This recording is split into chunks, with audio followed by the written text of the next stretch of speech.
Seigneur, nous voulons te rendre grâce. Nous voulons te bénir, ô Père, pour ces offrandes, ô Dieu, et pour tous les dons, Seigneur, dans ta maison. Seigneur, tu es merveilleux, tu pourvois, et nous savons que tu pourvois, c'est afin que nous puissions davantage nous investir dans ton service et contribuer à l'avancement de ton œuvre, ô Dieu, parce que tu as fait de nous des ouvriers et des co-ouvriers avec Christ dans cette merveilleuse œuvre.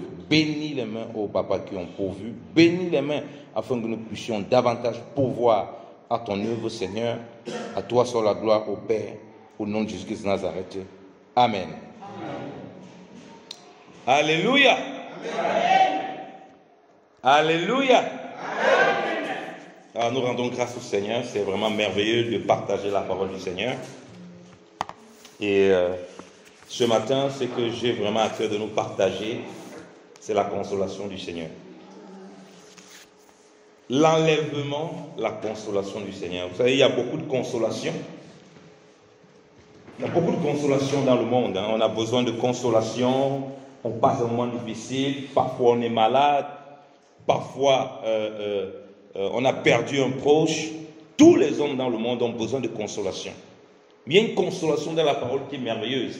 Et c'est ce que j'aimerais partager avec nous ce matin pour nous fortifier. Parce que cette consolation, c'est une consolation qui nous rassure pour l'éternité. Alléluia.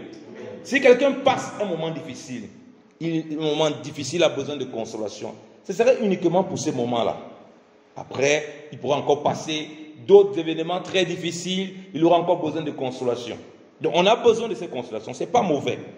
Mais l'avantage et les gros avantages que nous avons en Christ, c'est que nous avons une consolation qu'on ne peut avoir uniquement qu'en Jésus-Christ de Nazareth. Une merveilleuse consolation où toutes les choses que nous pouvons vivre, toutes les choses que nous pouvons traverser ne peuvent pas et ne doivent pas nous détourner de cette consolation. L'enlèvement, ce n'est pas simplement Jésus-Christ qui vient enlever l'Église. C'est aussi une consolation pour l'Église. Et c'est très important. Lorsque les chrétiens étaient persécutés, au-delà des encouragements de leurs frères, la consolation qu'ils avaient, c'est que un jour, le Seigneur va venir nous prendre, on sera avec le Seigneur, et toutes ces choses ici, on ne les vivra plus. Alléluia. Amen. Ça, c'est une consolation éternelle. C'est une consolation qui, au-delà des encouragements qu'on peut avoir, c'est un encouragement qui est scellé. C'est un encouragement qui est scellé. Donc, parfois, on voit des chrétiens, ils se plaignent. À mon deuil, telle personne n'était pas là, vraiment, alors que j'ai tout été là pendant le deuil de son père, de sa mère. Oui, j'ai traversé telle difficulté. Vraiment, le frère n'était pas là. Oui, c'est vrai. Mais si c'est ça ta consolation uniquement, alors tu risques de passer à côté de ce qui doit t'apporter la véritable consolation au-delà des encouragements, de la consolation des saints et des gens qui sont autour de toi. Alléluia. Et ça, c'est important. On va lire 1 Thessaloniciens chapitre 4.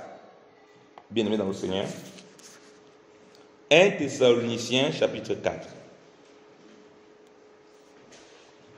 Même avant de le lire, je crois qu'on va d'abord lire le chapitre 1.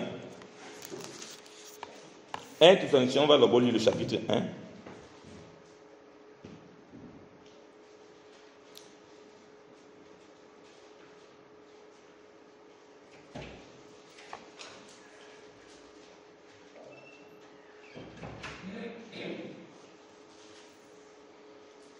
Lisons, je vais dire à partir du verset 1, c'est pour mettre le décor, pour qu'on comprenne très bien. Je vais à partir du verset 1. Paul et Sylvain et Timothée à l'église des Thessaloniciens, qui est en Dieu le Père et en Jésus-Christ le Seigneur. Que la grâce et la paix vous soient données. Nous rendons continuellement grâce à Dieu pour vous tous, faisant mention de vous dans nos prières, nous rappelant sans cesse l'œuvre de votre foi, le travail de votre amour et la fermeté de votre espérance en notre Seigneur Jésus-Christ. Devant Dieu, notre Père, nous savons frères bien-aimés de Dieu, que vous avez été élus. Notre évangile ne vous ayant pas été prêché en parole seulement, mais avec puissance, avec l'Esprit Saint et avec une pleine persuasion. Car vous n'ignorez pas que nous nous sommes montrés ainsi parmi vous à cause de vous. Et vous-même, vous avez été mes imitateurs et ceux du Seigneur.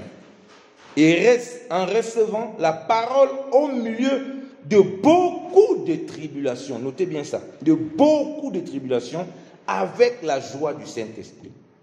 En sorte que vous êtes devenus un modèle pour tous les croyants de la Macédoine et de l'Achaïe. Non seulement, en effet, la parole du Seigneur a retenti de chez vous, dans la Macédoine et dans l'Achaïe, mais votre foi en Dieu s'est fait connaître en tout lieu. De telle manière que nous n'avons pas besoin d'en parler. Car on raconte à notre sujet quel accès nous avons eu auprès de vous. Et comment vous vous êtes convertis à Dieu en abandonnant les idoles pour servir le Dieu vivant et vrai, bien véritable dans cette traduction, et pour attendre, signez le verset 10, et pour attendre des cieux son Fils qu'il a ressuscité des morts, Jésus, qui nous délivre de la colère à venir. Amen, alléluia. Voilà le décor qui est planté pour ces chrétiens. Ces bien-aimés étaient dans l'idolâtrie, adoraient plein de choses qui n'ont rien à voir avec le Seigneur.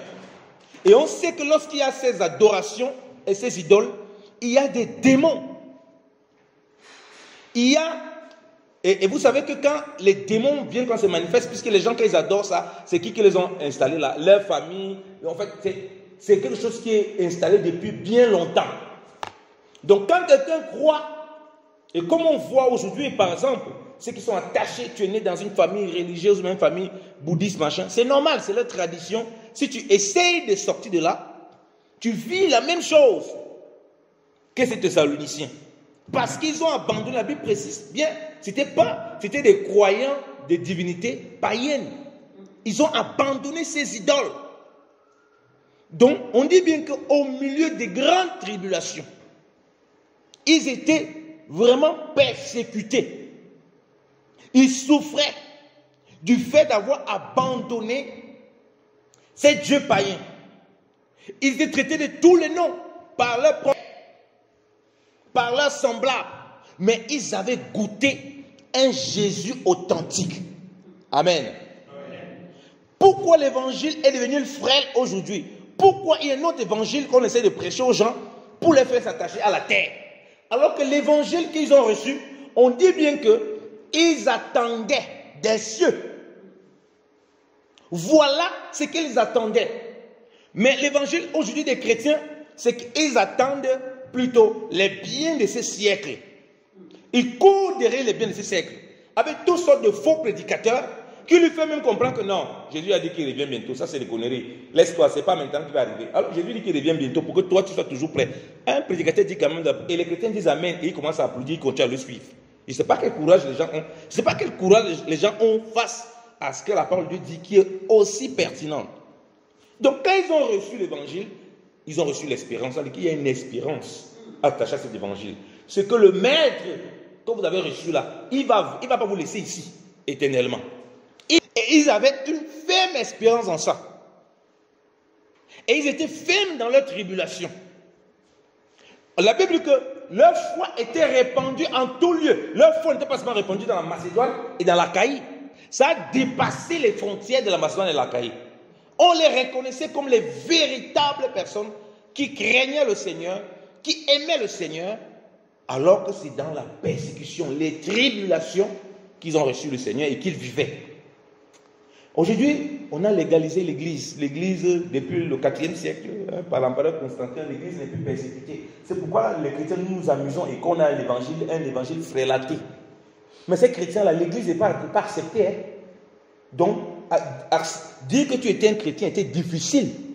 Ou pour mieux dire, un disciple de Jésus, que c'était compliqué. Tu t'exposais de rejeter comme eux. Tu t'exposais à toutes ces souffrances. Mais aujourd'hui, on a toutes sortes d'accès, on vit tellement bien. Hein. Voilà pourquoi on ne s'attend plus à la venue du Seigneur. C'est pourquoi on veut la consolation uniquement physique. Et si on n'a pas cette consolation d'un frère, d'un ami, d'un collègue, pendant qu'on passe un moment difficile, on commence à bouder. On commence à avoir le visage serré. Mais eux, ils avaient plus que ça. L'espérance, comme l'est dit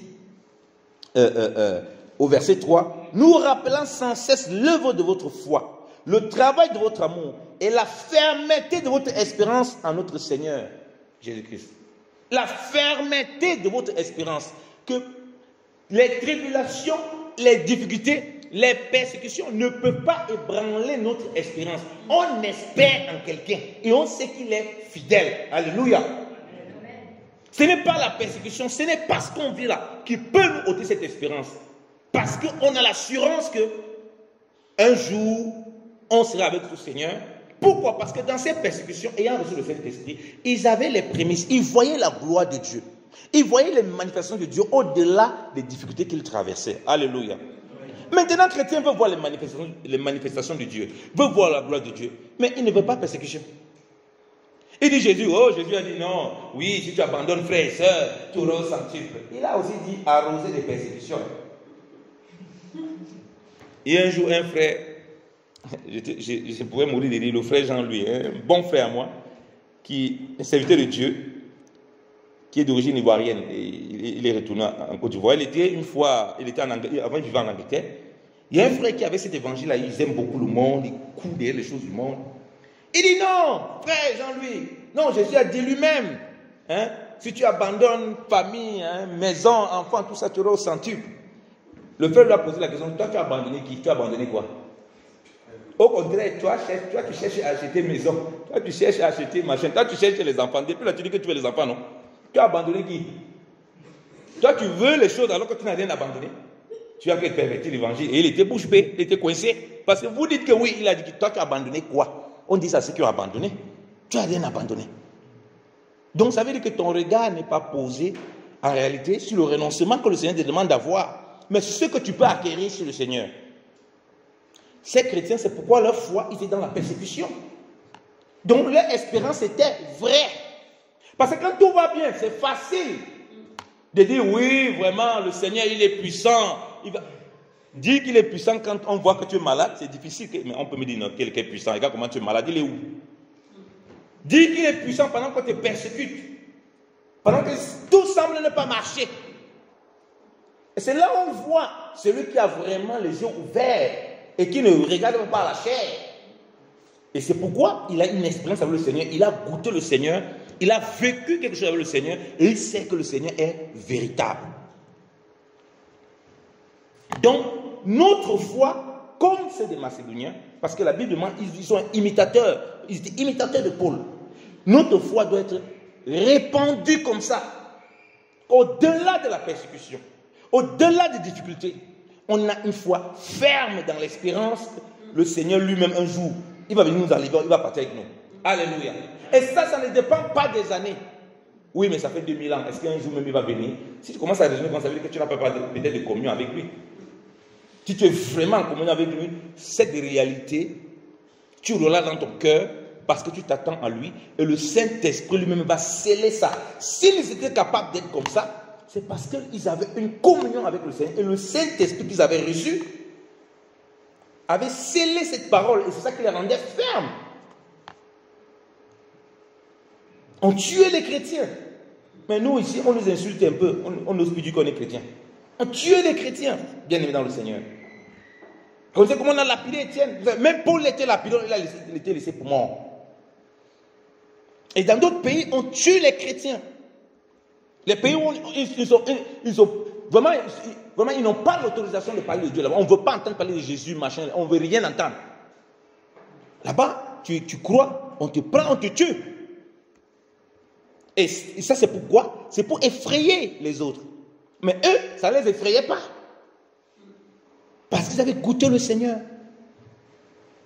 Parce qu'ils étaient focalisés sur la vie spirituelle, la vie divine du Seigneur, qui était plus importante que tout le reste d'abord.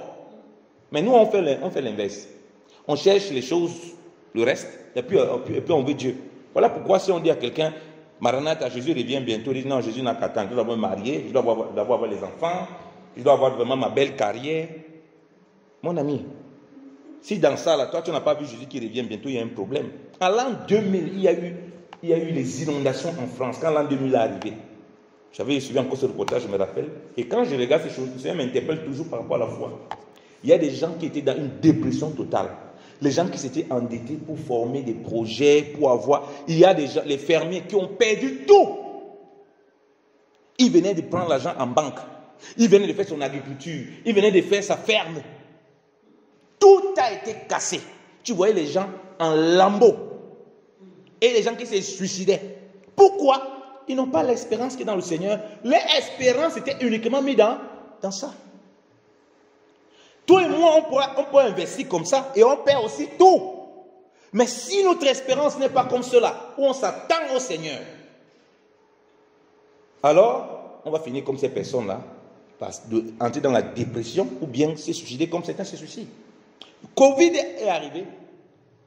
Pendant le Covid est arrivé, un de mes voisins qui avait l'imprimerie, il s'est donné la mort.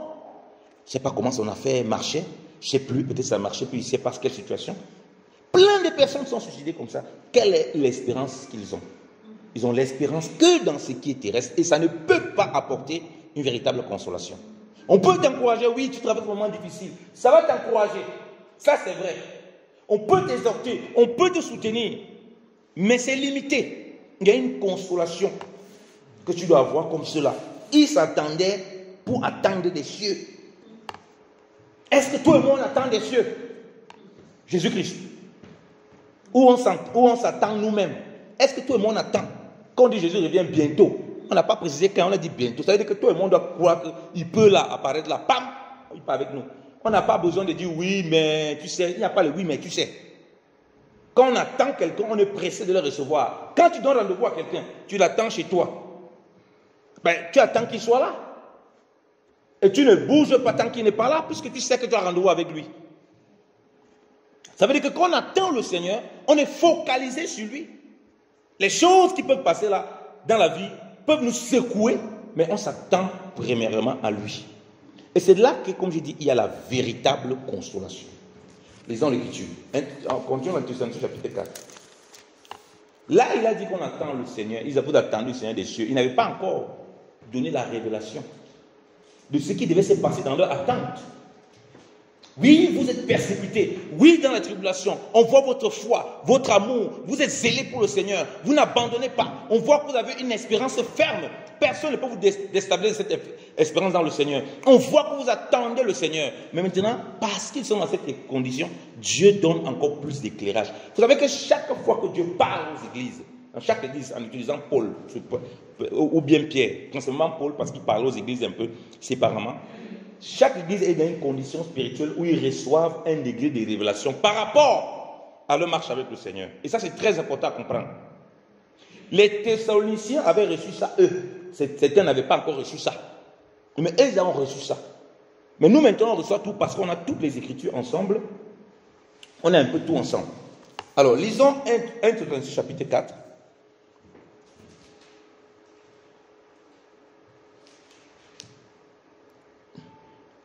Je vais lire à partir du verset 13.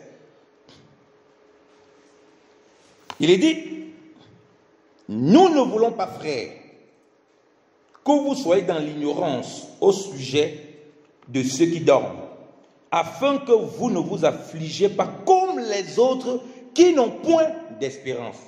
Amen. Amen. Vous voyez que on a parlé de l'espérance, on a dit que quand Paul parlait d'espérance, il ne parlait pas d'espérance dans les choses de ce siècle, non.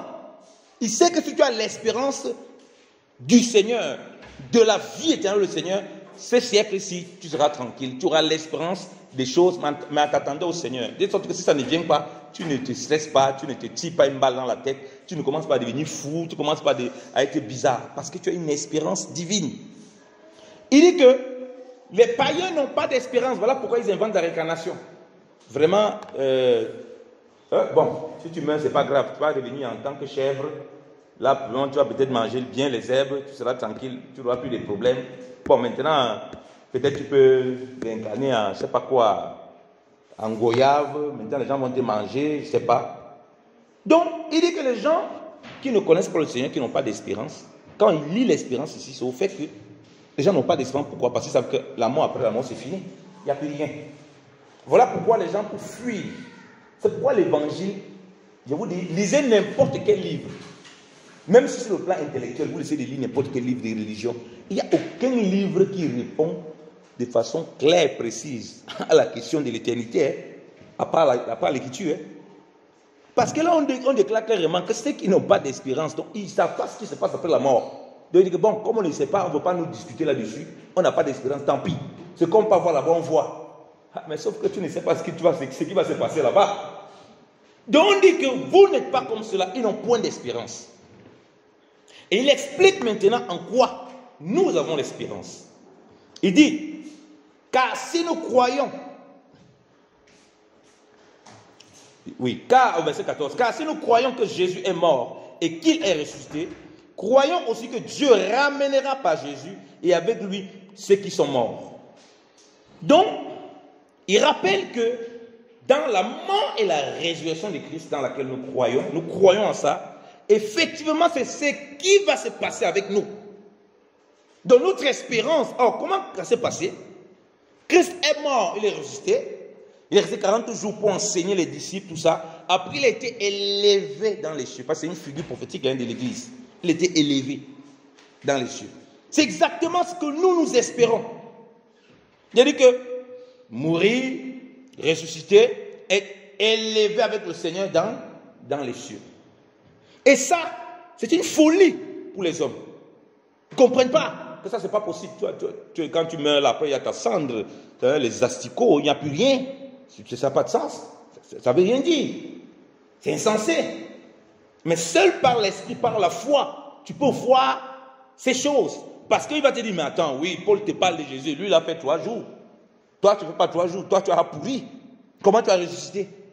Parce qu'il ne comprend pas les choses de la foi. Il ne comprend pas le fait que tu as reçu le Saint-Esprit, tu as reçu le pouvoir par Jésus-Christ de la résurrection qui est en Christ. Voilà pourquoi il est capable de te sortir du tombeau, peu importe dans quelles conditions tu es, ton corps est là-bas, peu importe. Alléluia. Donc il dit, verset 15, voici en effet ce que nous vous déclarons, d'après la parole du Seigneur. Paul précise ça, c'est important. Ça, c'est par révélation qu'il a reçu, qu'il communique. Nous, les vivants, restés pour l'avènement du Seigneur, nous ne dévancerons pas ceux qui sont morts. Car le Seigneur lui-même a un signal donné à la voix d'un archange et au son de la trompette de Dieu, descendra du ciel et les morts en Christ ressusciteront premièrement. Ensuite, nous, les vivants qui seront restés, nous serons tous ensemble enlevés avec eux sur des nuées à la rencontre du Seigneur dans les airs. Et ainsi, nous serons toujours avec le Seigneur. Consolez-vous donc les uns les autres par ces paroles. Alléluia. Amen. Il aurait pu beaucoup lui donner le conseil. Oui, vraiment, on t'a fouetté à cause de ta foi, c'est pas grave. Vraiment, il faut prier, mon frère. Prends courage. Oui, c'est bien, cette consolation. Oui, ma soeur, tu n'as pas de travail, tu n'as pas une situation. On va continuer à prier, on va te donner des paroles qui vont te fortifier pendant un moment.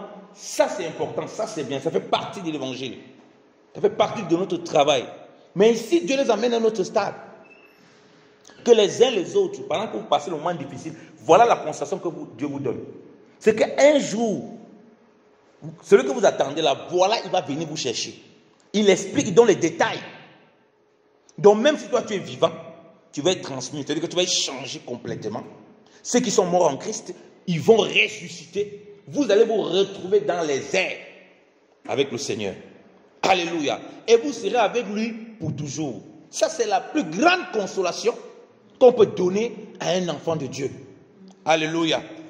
C'est que le maître qu'il a accepté, le maître qui s'est fait connaître à lui, il va finir par être avec ce maître et le voir dans sa gloire, tel qu'il est pleinement. Ça, c'est merveilleux. Parce que là, on a le maître avec nous, mais par son esprit. Il peut se manifester, on le voit physiquement. Il peut se manifester dans un songe, dans une vision. Il peut se manifester par sa présence, on voit des choses. Mais là, on le verra tel qu'il est. Mais on aurait été changé. On ne sera plus séparé de lui du tout. On dit que ça, c'est la consolation. Vous comprenez donc que si on n'annonce pas l'évangile, on annonce l'évangile, on exclut l'enlèvement, on exclut cette espérance. On n'est pas en train de t'enseigner l'évangile. Tu serais plutôt en train de trouver des techniques dans la terre pour te consoler. Tu serais plutôt en train de chercher plein de choses. Et tu auras oublié. Voilà pourquoi les gens, ils ont oublié l'enlèvement dans leur projet. Il a fait un projet en 2005, 2100, 2050. Il a fait toutes sortes de projets. Dans ça, il n'y a pas Jésus revient bientôt. Il s'en fout. Il dit non, non. Jésus n'a qu'à attendre. Vraiment, j'ai fini mon projet. Vraiment. Ça, c'est ta propre gloire que tu cherches. Tu n'as plus l'espérance dans le Seigneur. Voilà pourquoi, quand tu as écouté le message qu'on nous a dans l'enlèvement là, non, non, non, tu n'es pas d'accord. Ça ne correspond pas à tes ambitions, à tes objectifs. Mais ce matin, Dieu veut te donner une véritable consolation. Ça veut dire qu'au-delà de ta maladie, au-delà de ton problème, au-delà de tes situations, un jour, le Seigneur va venir te prendre, il va partir avec toi dans les cieux, et tu vas le voir tel qu'il est, dans toute sa gloire. Alléluia. Amen. Mais ceux qui avaient la foi véritable, ils n'avaient pas de problème avec ça. Mais nous, comme nous avons une foi un peu bizarre, bancale, on lutte avec. On dit non, non, non, non, non, non, non, parce que vraiment, il faut attendre. Vraiment, Jésus là. Non, non, non, non, ça, je ne suis pas encore d'accord avec les gens des messages là. Non, ça fait 2000 ans que tu savais, il va venir à l'occasion. Donc ça veut dire qu'on peut encore attendre 5000 ans. Il ne t'a pas demandé d'attendre, de savoir, je cherche à compter le temps. Il t'a seulement dit que voilà ce qui va se passer. Et qu'il revienne bientôt. Donc si toi tu l'aimes, tu t'attends à ça. Tu fais tes projets. Tu projettes même 2050, mais tu sais que peut-être tu ne vas même jamais voir le 2050 là. La preuve, qui de nous ici peut affirmer avec assurance que demain il serait debout? Personne. En Luc chapitre 12, l'homme là qui dit que oh Seigneur, partage mes biens, que mon ami, il a dit que l'homme qui avait amassé, il a dit mon âme, réjouis-toi. Seigneur a dit quoi? Insensé. Ton âme là, ça va demander. Donc tu ne vas pas profiter, puis ce n'est pas toi qui décides. Donc, ayons cette consolation dans notre marche. Cette consolation dans notre vie chrétienne de tous les jours. Et sachant que les morts en Christ ressuscitent véritablement. Pourquoi? Parce qu'ils ont reçu celui qui est la vie, celui qui est la résurrection, qui a le pouvoir d'amener à la vie. Comment on va ressusciter? On va ressusciter avec des corps glorieux. Des corps qui ne connaissent plus le péché. Des corps qui ne connaissent, des corps qu'on n'a plus besoin. Vraiment, ils vont voir, vraiment, les souffrances, ça c'est fini. Voilà pourquoi on dit que ça c'est une espérance merveilleuse. Parce qu'à un moment, si tu passes un moment difficile, je te console. Demain, tu vas encore venir mettre un problème, il va encore te consoler. Mais une fois que ça est accompli, alléluia, il n'y aura plus personne pour venir t'embêter. Il n'y aura plus ces problèmes-là. Tu seras dans la gloire avec ton maître. Ça c'est merveilleux, ça bien-aimé dans le Seigneur. Une fois, j'ai prié avec un frère, il m'avait dit, il avait passé un moment, un jour, il prenait beaucoup de temps dans la prière. C'est un frère qui chante aussi beaucoup dans la louange, Dieu l'a pétri de dons. Et il priait, il louait beaucoup. Il dit qu'un jour, bien évidemment le Seigneur, un jour, il priait, il a ressenti, je vous dis qu'il a ressenti une telle manifestation de la gloire de Dieu qui a duré pendant 5 minutes. Il ne voulait plus que ça finisse. Il avait l'impression qu'il avait été porté vraiment et transporté dans le ciel avec le Seigneur. Qu'il était là quand le Seigneur entouré. Oui, et qu'il était entouré avec le Seigneur comme ça. Donc il voyait que le Seigneur autour. Et il ne pensait plus à rien d'autre. Et après que, quand tout ça est fini, il priait maintenant que ça se reproduise. Maintenant, c'est prier, Seigneur, je vais revivre ce que j'ai vécu la dernière fois là. Est-ce que c'est toi qui avais décidé? C'est le Seigneur qui a décidé. Au fait, quand il est sorti, il s'est rendu compte, il dit, frère, vraiment, hein, j'ai compris que l'espérance qui est au Seigneur, c'est terrible. L'espérance dans le Seigneur, c'est terrible. Mais c'est pourquoi? C'est parce qu'il avait une vie profonde de prière durant ces moments-là. Dieu l'a fait goûter les choses. Si nous discutons parfois, si Paul dit qu'il est pressé des deux côtés, d'un côté il s'est retrouvé avec le Seigneur, c'est parce qu'il a goûté tellement le Seigneur à un certain niveau, comme il est pressé d'aller avec le Seigneur. Mais nous disons non, Seigneur, attends encore un peu. Vraiment, attends. C'est ça notre problème. Donc ça révèle un problème de consécration que nous avons aussi. Et parfois, même quand nous sommes consacrés, on est distrait parfois par beaucoup de choses qui nous arrivent. Hein, dans nos vies. C'est pas facile ce monde. Ce monde nous oppresse, nous presse. Mais Dieu veut ce matin que nous n'oublions pas l'espérance de l'enlèvement. Alléluia. Et que nous nous consolions avec cela. Au-delà de toutes sortes de consolations qu'on peut avoir des bien-aimés de l'église du Seigneur, que voilà la consolation qu'il veut nous donner, parce que là, à l'enlèvement là, il n'y aura plus après rien qui va nous perturber. On sera transmué, c'est-à-dire que revêtu un corps glorieux avec notre Seigneur éternellement. Mais on va encore quoi? Il n'y a rien de mieux. Alléluia. Amen. Donc si ça on dit non, ça je n'ai pas besoin, vraiment, Jésus n'a qu'à remplir d'abord mon compte bancaire, ça devient problématique. Lisons l'Écriture, on va lire, vous allez lire Apocalypse, Apocalypse chapitre 21, que nous dit l'Écriture.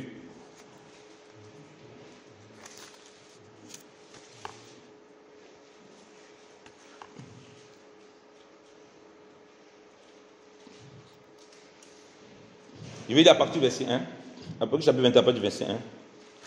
Puis je vis un nouveau ciel, une nouvelle terre, car le premier ciel et la première terre avaient disparu et la mer n'était plus.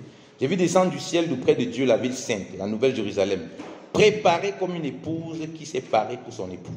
J'ai entendu du trône une forte voix qui disait: voici le tabernacle de Dieu avec les hommes. Il habitera avec eux et ils seront son peuple. Et Dieu lui-même sera avec eux. Regardez le verset 4. Il essuiera toute larme de leurs yeux, et la mort ne sera plus. Il n'y aura plus ni deuil, ni cri, donc bien ni travail, si vous voulez, ni cri, ni douleur, donc ni travail, ni difficulté, car les premières choses ont disparu. Et celui qui est assis sur le trône dit: voici, j'ai fait toutes choses nouvelles. Et il dit: écris, car ces paroles sont certaines et véritables. Et il me dit: c'est fait, je suis l'alpha et l'oméga, le commencement et la fin. À celui qui a soif, je donnerai de la source de l'eau vive gratuitement. Celui qui vaincra héritera ces choses. Je serai son Dieu, il sera mon fils. Alléluia. Dieu dit qu'il y a du repos en lui. Il n'y a plus de douleur, il n'y a plus de pleurs. Parce que quand tu es dans la présence du Seigneur, pleinement dans sa gloire, tu vas voir douleur, pleurs là-haut. Là-bas, c'est la louange, l'adoration. En plus, tu as un corps glorieux. Glorieux comme le Seigneur. Voilà pourquoi nous, on pourra vivre le millénium, parce qu'on aura un corps glorieux. Sans le corps glorieux, tu ne peux pas vivre le millénium. Tu as fait comment? Il faut avoir ce corps glorieux qui ne pêche plus, qui ne connaît plus les difficultés que celui que nous traversons là. Donc Dieu nous révèle comment il y a une consolation. La consolation, c'est quand il est avec nous. Le Seigneur nous dit que, en Jean 14, qu'il y a beaucoup, il y a la place dans la maison de son Père. Quand le temps va arriver, il va venir nous chercher pour que là où il est, on soit aussi. Alléluia. Donc, c'est son projet. Son projet, c'est que là où il se trouve, qu'on soit avec lui. Donc, ça veut dire que normalement, on doit s'attendre à ce que Seigneur, parce que si tu dis que là-bas, c'est tellement merveilleux, ça veut dire que tout le monde doit désirer d'être là-bas avec toi. Mais quand on laisse cet évangile aujourd'hui, nous, on ne veut plus ça. On ne veut plus de cette espérance-là. Ça ne passe pas. Et si c'est prêché, c'est rejeté. On dit non, on ne veut pas de ça. Parce que je ne sais pas si on s'imagine être dans... Je ne sais même pas si on s'imagine véritablement ce que ça peut être. Bon, moi, je n'ose pas imaginer parce que vraiment, là, nous sommes dans les choses terrestres. J'imagine les choses divines, célestes, avec le Seigneur. J'imagine ces choses avec le Seigneur. Vous savez, quand on parle du domaine, on dit le royaume des cieux.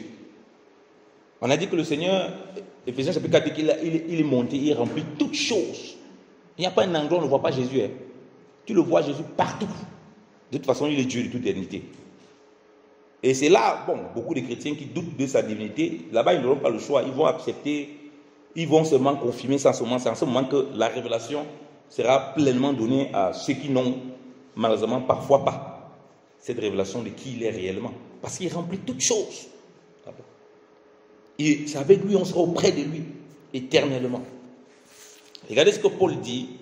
Nous lisons Philippiens chapitre 3.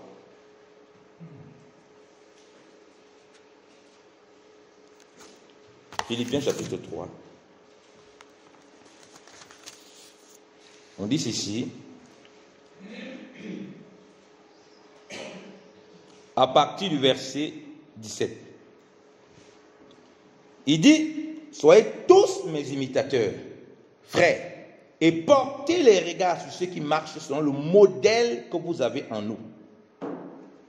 Soyez mes imitateurs, parce que lui, il est imitateur de Christ. Quand on parle ici d'imitation, c'est que quand on voit Paul, on voit Christ en lui. On voit le modèle de Christ. Comme on l'a dit, Christ est venu, s'est dépouillé de toute sa gloire. Il est mort, il est ressuscité, et puis il est reparti dans sa gloire. Il n'a pas dit, ok, je suis resté les gars, je vais établir un royaume terrestre ici. Vraiment, ce n'est pas comme ça. Donc nous-mêmes, quand nous vivons avec le Seigneur, nous avons cru en Christ, nous avons passé au processus de la mort et la résurrection par la foi, par le baptême principalement. Ensuite, nous vivons dans l'espérance d'être enlevés comme le Seigneur a été enlevé. Alléluia. Tout en étant des instruments puissants pour annoncer sa gloire pour son royaume. Amen. Et c'est en ça que Paul dit, soyez mes imitateurs, frères. Et portez les regards sur ceux qui marchent selon le modèle que vous avez en nous. Donc, il y a des personnes qui marchent selon ce modèle. Paul dit, oui, mes imitateurs, ceux avec qui j'étais, ceux avec qui vous avez vu, comme nous servons. Mais il y a d'autres personnes, pour connaître qu'ils sont imitateurs, regardez, si vous voyez ce modèle en eux, alors vous êtes en train de suivre la véritable foi et vous allez être sur le véritable chemin. Parce qu'aujourd'hui, il y a tout et n'importe quoi. Et il veut donc des références. Il donne des références. Et maintenant, il donne une précision. Verset 18. Car il en est plusieurs qui marchent en ennemis de la croix de Christ. Je vous ai souvent parlé et j'en parle maintenant encore en pleurant. Donc, ça ne date pas d'aujourd'hui. Ce n'est pas aujourd'hui. Dieu nous révèle qu'il y a des ennemis de la croix. Et c'est parmi les chrétiens. Ils sont ennemis de la croix de Christ. Parce que s'ils prêchent la croix de Christ, ils doivent arriver à comprendre que le but final, c'est que toi et moi, on soit enlevés, on part au ciel avec le Seigneur et qu'on s'attende à cela. Et qu'on ne peut pas nous prêcher autre chose, quelque chose qui va à l'encontre de ça. C'est dangereux. Il dit qu'il parlait en pleurant. Parce que tellement il était loin, tellement il pouvait voir des choses compliquées, qu'il en parlait en pleurant. Et il voyait la fin de ces personnes. C'est ça qui est terrible.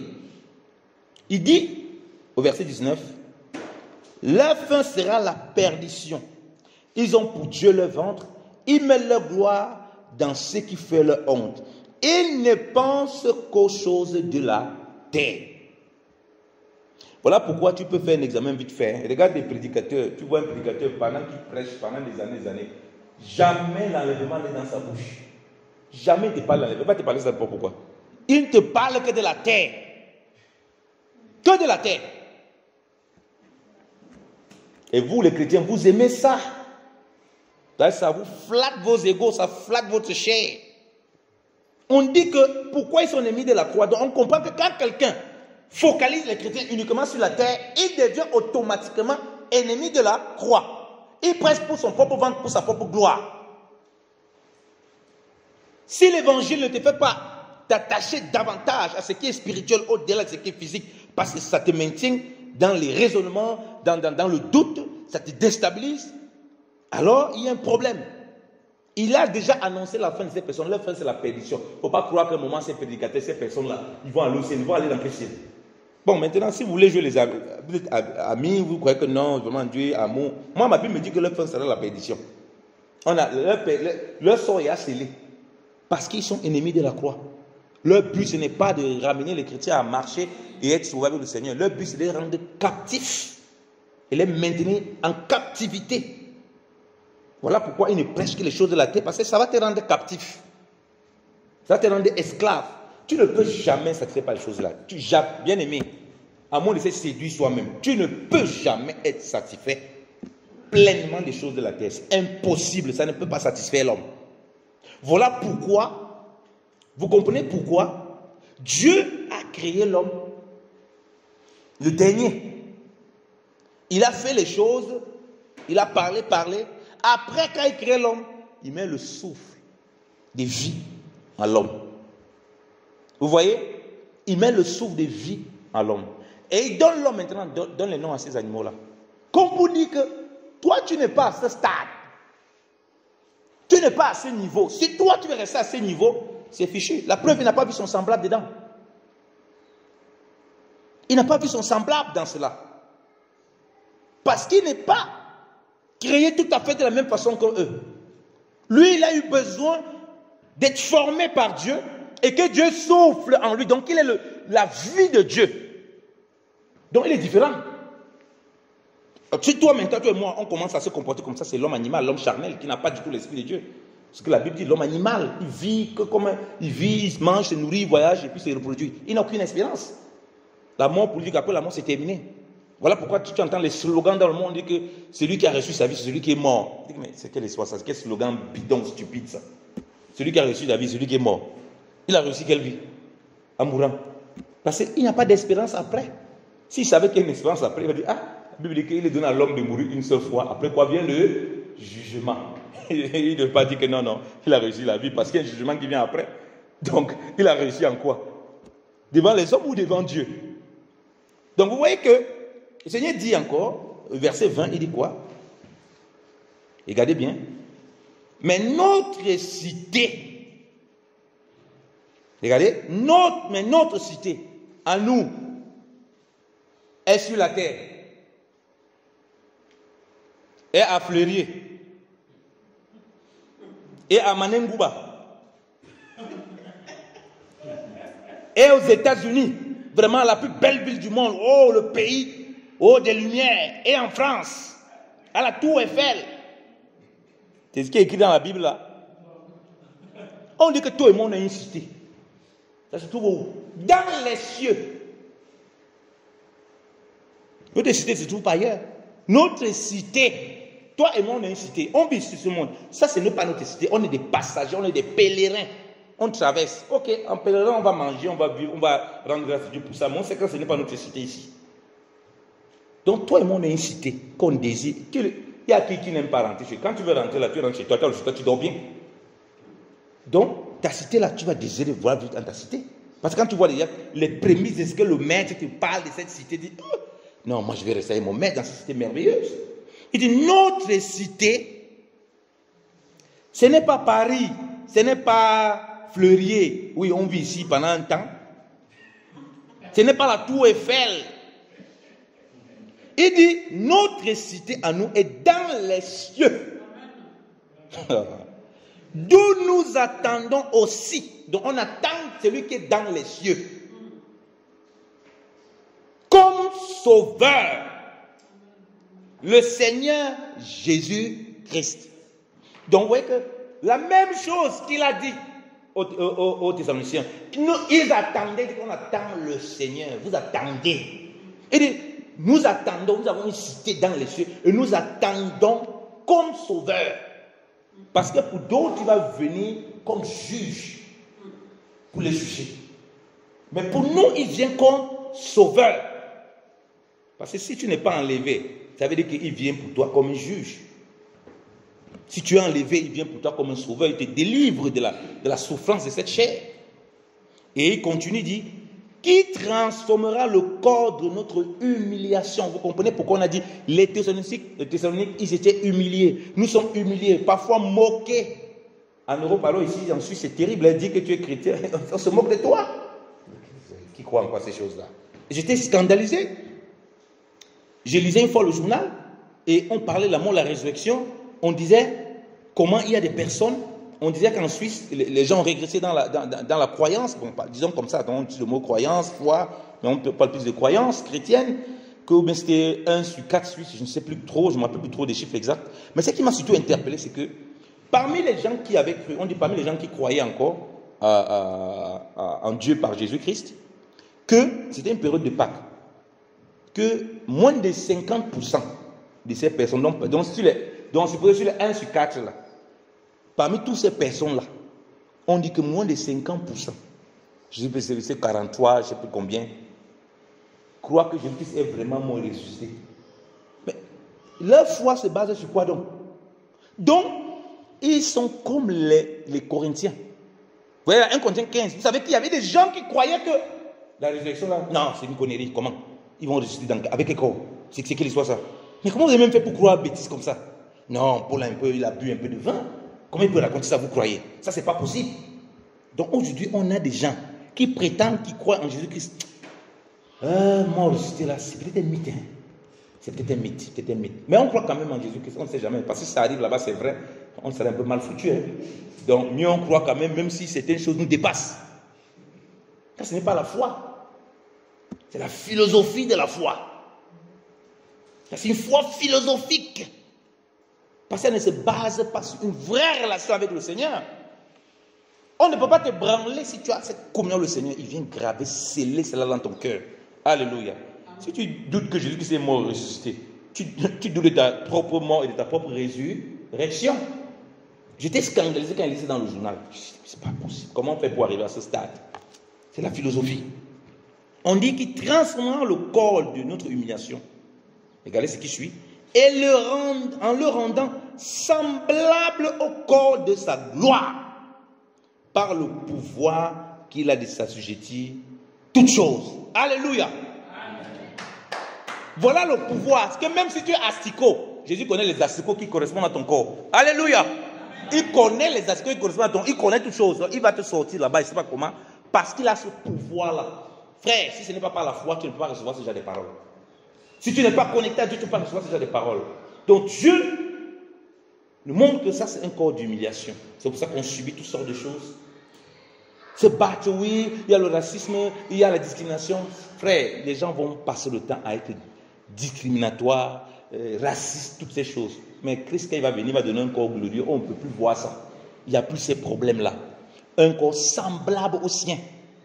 Comme il pouvait traverser les murs. C'est aussi comme ça que ton corps est un corps glorieux qui révèle la gloire de Dieu parce que tu attends le Seigneur et pour entrer dans ce ciel-là, dans ce ciel, dans sa cité-là, qui est dans les cieux, il faut revêtir ce corps glorieux.